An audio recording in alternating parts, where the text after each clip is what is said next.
Hanoï, le carrefour de l'ancienne rue Paul Bert et du Petit Lac, à l'heure de la sortie d'usine.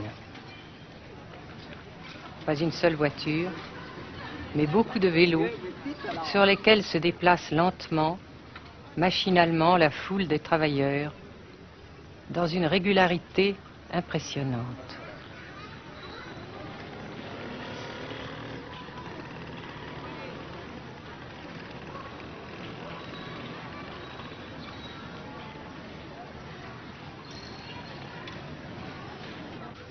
La sensation que ce pays est anormal ne nous a pas quittés au Nord-Vietnam.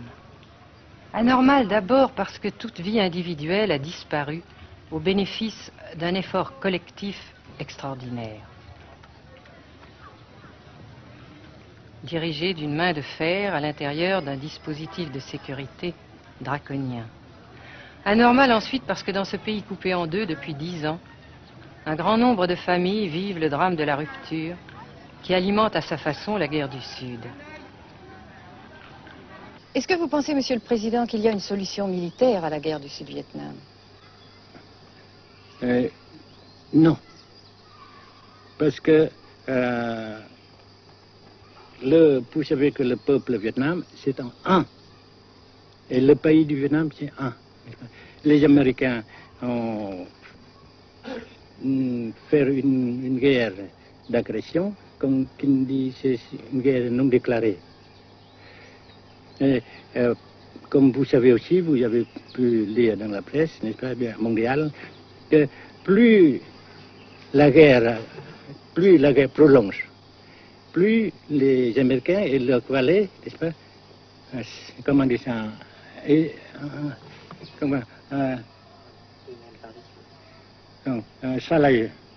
s'enliser, hein?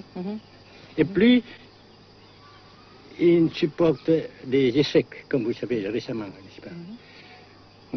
Par conséquent, la guerre ne peut pas durer éternellement.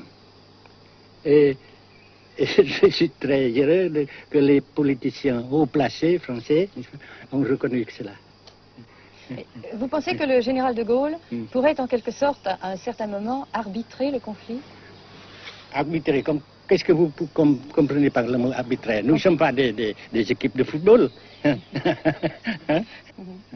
Mais au-delà des accords de Genève, si je ne me trompe, une idée du général de Gaulle est la neutralisation de tout le sud-est asiatique. Est-ce que c'est une idée qui vous semble intéressante? Comme j'ai déjà dit quelquefois, c'est une idée intéressante.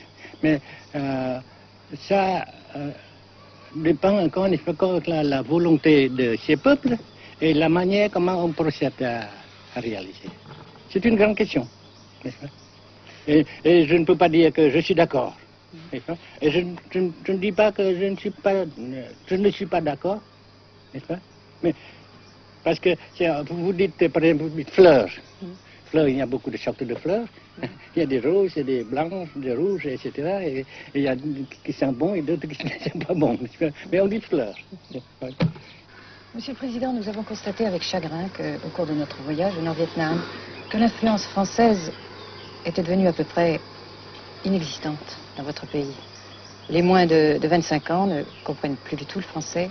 Et je me demande si, à votre idée, des rapports peuvent se rétablir tels que la France continue à jouer une sorte de rôle culturel ici.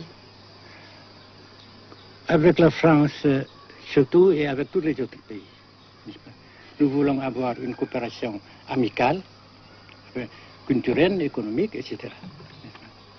Mais je suis sûr que vous ne voulez pas avoir, n'est-ce pas, que la France ait l'influence qu'elle avait avant. C'est une autre chose. Naturellement, c'est une autre époque. Mais coopération culturelle, économique, qu'est-ce qu'il y a encore, sportive par exemple, etc., n'est-ce pas, nous désirons. Si la guerre se cristallise au sud et se poursuit encore pendant quelques années, pensez-vous que l'avenir économique du Nord-Vietnam soit viable? Je suis sûr que c'est non seulement viable, mais ça progresse. Parce que vous avez vu vous-même, vous avez constaté vous-même qu'ici, nous travaillons beaucoup, notre peuple travaille beaucoup, avec abnégation, n'est-ce pas, et avec dévouement, avec enthousiasme. Et d'un côté, nous travaillons pour, comment dirais-je, pour, principalement, n'est-ce pas, de nos propres forces, de nos propres... Et aussi, nous avons, n'est-ce pas, l'aide fraternelle des pays socialistes, n'est-ce pas. Alors, nous, jusqu'ici et après cela, n'est-ce pas, nous avons déjà réalisé des progrès. Pas très comme nous voulons, mais nous avons réalisé des progrès. Et dans l'avenir, nous progressons de même. Mais vous mentionnez là l'aide des pays socialistes. Est-ce que cette aide ne s'est pas trouvée légèrement compromise à la suite du conflit idéologique entre la Russie et la Chine? Non, parce que ces questions, n'est-ce pas, différences idéologiques entre nos différents partis frères, c'est nos affaires intérieures. Ça passera. Et l'unité, ça se fera. Mais l'aide fraternelle continue et continuera. Et c'est très précieux pour nous. Bien sûr. Mais certains ont l'impression chez nous, Monsieur le Président, que le Nord-Vietnam se trouve actuellement assez isolé, asphyxié même, et que politiquement, il pourra difficilement éviter de devenir une sorte de satellite de la Chine. Qu'est-ce qu'on peut répondre à cela? Jamais.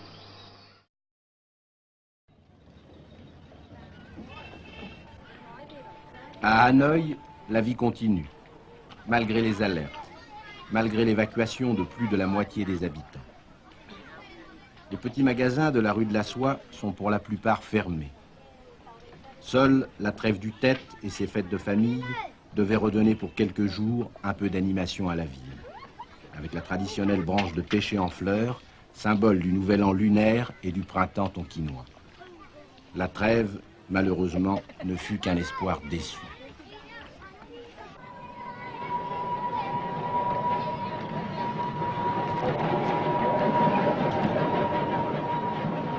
Dans les rues, de grands panneaux de propagande donnent les informations de guerre, les statistiques officielles et quotidiennes des pertes américaines. Selon le gouvernement de la République démocratique du Vietnam, 1631 avions américains auraient été abattus au-dessus du Nord-Vietnam.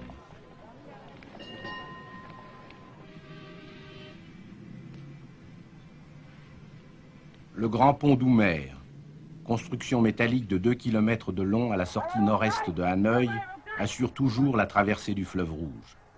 Sa sauvegarde est capitale. La défense antiaérienne du Vietnam, tant redoutée par les pilotes américains, dispose de nombreuses fusées solaires de fabrication soviétique.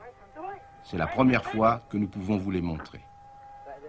Les rampes mobiles de lancement sont déplacées chaque nuit afin de déjouer les repérages.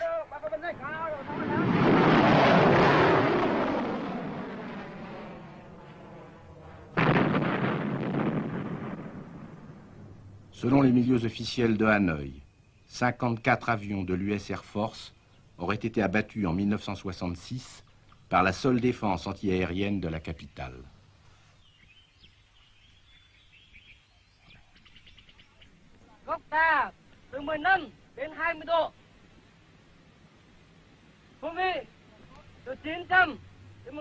Pour la première fois également, nous avons pu voir les pilotes et les avions de chasse vietnamiens.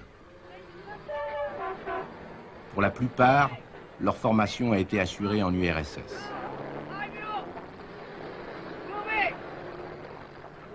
L'état-major des forces aériennes du Vietnam se défend d'utiliser des pilotes ou des spécialistes étrangers. Les MiG-17 et 21 participent de plus en plus nombreux à la défense du Nord-Vietnam.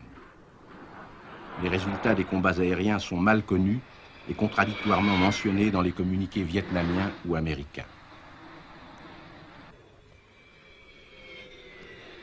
Le général Vo Nguyen Giap, ministre de la Défense, a répondu à nos questions concernant le point de la situation.